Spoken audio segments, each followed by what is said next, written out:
Hello everyone, in this short video I'm going to explain the law of diminishing marginal utility. But in order to understand the law of diminishing marginal utility, we will take a look at what we mean by utility, what we mean by total utility, and what we mean by marginal utility. So basically, in economics, what we do is we enumerate, give numbers to a satisfaction of consuming a good. Let's say, for instance, you love coffee, and the satisfaction you get from morning coffee is 10 out of 10. So this number is called util or utils because it's not plural. And the first coffee, as you see in the morning, you need to wake up and it gives you very good satisfaction. Therefore, you assign a 10 utils. But this is you. This is your utility, right? And your friend, your close friend, doesn't like coffee that much, but she can get the one coffee in the morning. Therefore, she assigns a utility of 4. So as you see, the numbers we assign are called utility. And why we do that? We want to measure, quantify the satisfaction a consumer gets from consuming a good. The next concept is total utility. So let's say from the first coffee, you enjoy too much. Therefore, you assign a utility of 10. But the second coffee might be not as enjoyable as the first one. And therefore, you assign a utility of 7. Third coffee, okay, you can take the third coffee. Maybe you assign a utility of 4. And the fourth one, you said, no, it's going to make me sick, maybe headache. Therefore, you're not getting a satisfaction. If you drink the fourth coffee, maybe it's -1. That means it is creating problem rather than giving you a satisfaction. So when we talk about total utility from the coffee, we are going to sum them up, all the utilities. Usually, people don't consume, especially you have a negative utility, you don't consume the fourth one. Therefore, when I calculate the total utility, I want to sum all the utilities I receive by consuming the coffee. Okay, so the total utility of coffee consumption is 10 plus 7 plus 4. In this case, it's 21. Okay, this is total utility. And total utility, as you see, increases as you increase the consumption of the coffee. 10, and then it becomes 17 with 2 coffees, and it becomes 21 with 3 coffees. So what is marginal utility? Marginal utility is the utility you receive by consuming an additional cup. So the first cup gives you 10. So the marginal utility of the first coffee is 10 because it's a change from 0 to first cup, right? Therefore, it's 10. When you talk about the second coffee itself, how much pleasure it gives is the marginal utility. Okay, total utility of 2 cups together is 17, but the first cup gives me 10 utils and 7 cup gives me 7 utils, and this is marginal utility. I'm repeating the definition again. If I increase the consumption of coffee 1 more unit, how much satisfaction I get is marginal utility. And if you look at the total utility of 3 cups, you will sum all the individual utilities and you will get 21. So the first one is 10, second one is 7, and the third one is 4. As you see now, the marginal utility of the third cup is 4. Why? Because adding 1 more cup from 2 to 3 increases your utility by 4, which is the change in utility. And incremental change is called marginal utility. So here, now we know what are the difference between total utility and marginal utility. And it says the law of diminishing marginal utility. So what it says that as you increase the coffee consumption or any product's consumption, the additional utility you get from consuming an additional product is going to diminish. That's what happens, right? Total utility still increases, right? From 10 to 17 to 21. This is total utility. But marginal utility is going down. You get 10 from the first cup because you love it. It's in the morning. You need to wake up. Second cup, you don't get as much enjoyment as the first cup. So that is the law of diminishing marginal utility. And the third cup is less than, the marginal utility is less than the second cup. Okay? So this is the term that you need to think about when you answer one of the questions in your assignment.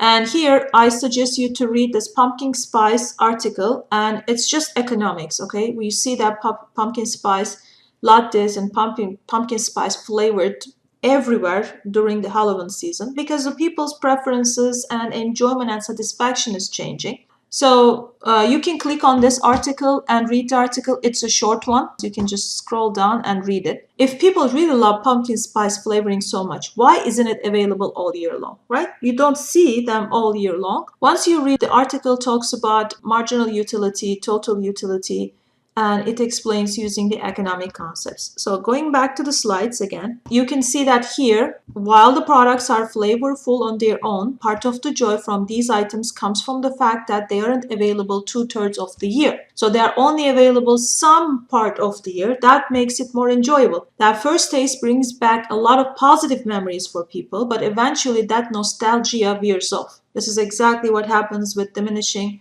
law of marginal utility.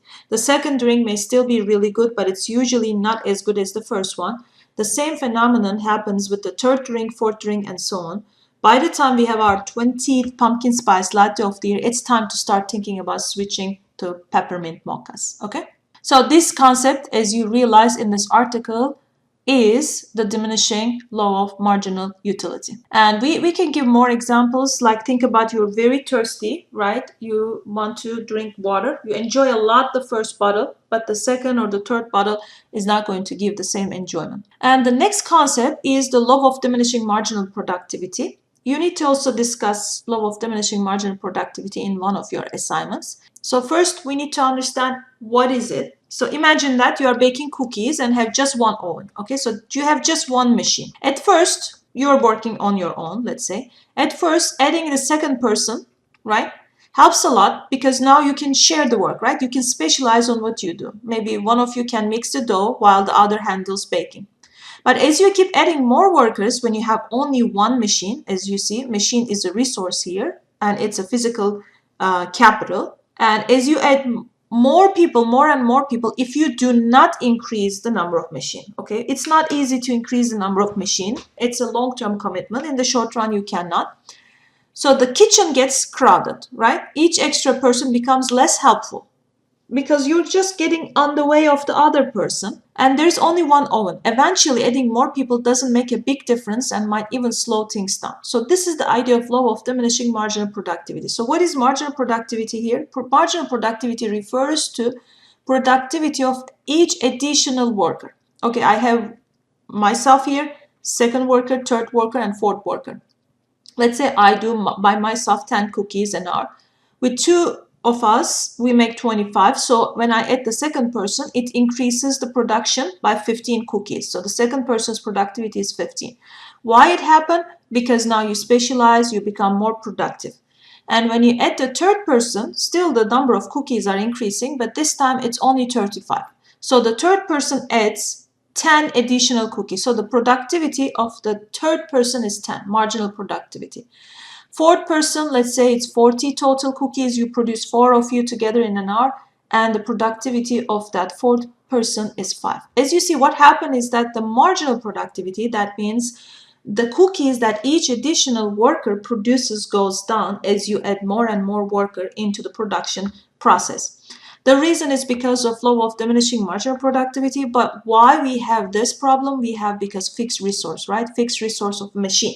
One machine, one oven, so adding more and more worker, it's not because of the worker is lazy. It's not because of the physical capacity of the worker. You could be the fourth worker or the first worker, but the idea here is that because the production process becomes more crowded, each extra person becomes less helpful. So diminishing marginal return also apply when a country invests in its economy. Let's say the country invests and builds lots of factories to produce goods. Initially, each new factory is going to produce a lot, right? It's a lot the country's overall output, helping grow the economy. However, as more and more factories are built, the output from each new one becomes smaller because there are only so many workers, right? Resources or demand for the product. When you have fixed resources, you will see that the law of diminishing marginal productivity is going to kick in. And eventually, building new factories may not increase output much or might even cause inefficiencies if resources become stretched too thin. So that's the idea of law of diminishing marginal productivity. Okay, so these are the two concepts I want to talk on. And one more thing that you might read about is the government failure. We talk about price controls, and we say that price controls are not efficient for the allocation of resources in the economy. And there are cases that actually government intervention may create more than inefficiencies, which is called government failure. And here, in this example, you can read through it. What happened is that government mandated that gasoline must contain a corn-based ethanol blend, currently at 10%. Since the production of ethanol is more costly than petroleum-based gasoline, the ethanol mandate increases the production cost of gasoline by 20 cents per gallon. So when the cost of production increases, gasoline prices rise, right? And ethanol producers argue that the mandate reduces US dependency on imported oil, which makes sense, right? We want to actually, when you have a policy, you have good intentions and non-renewable energy.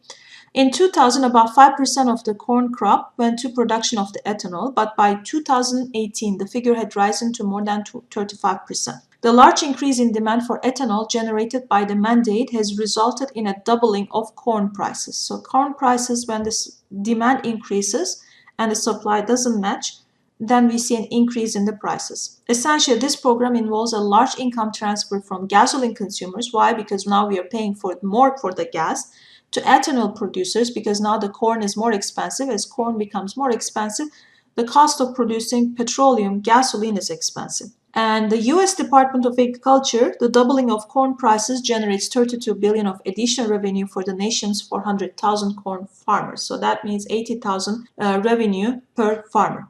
But on the other hand, the nation's 330 million consumers are forced to pay about $100 per person in the form of higher prices for ethanol and other products containing corn. So here we see an example of special interest effect, and the special interest effect explains why political process tends to favor the concentrated interests of the ethanol producers over gasoline consumption. I hope these examples are helpful. Thank you.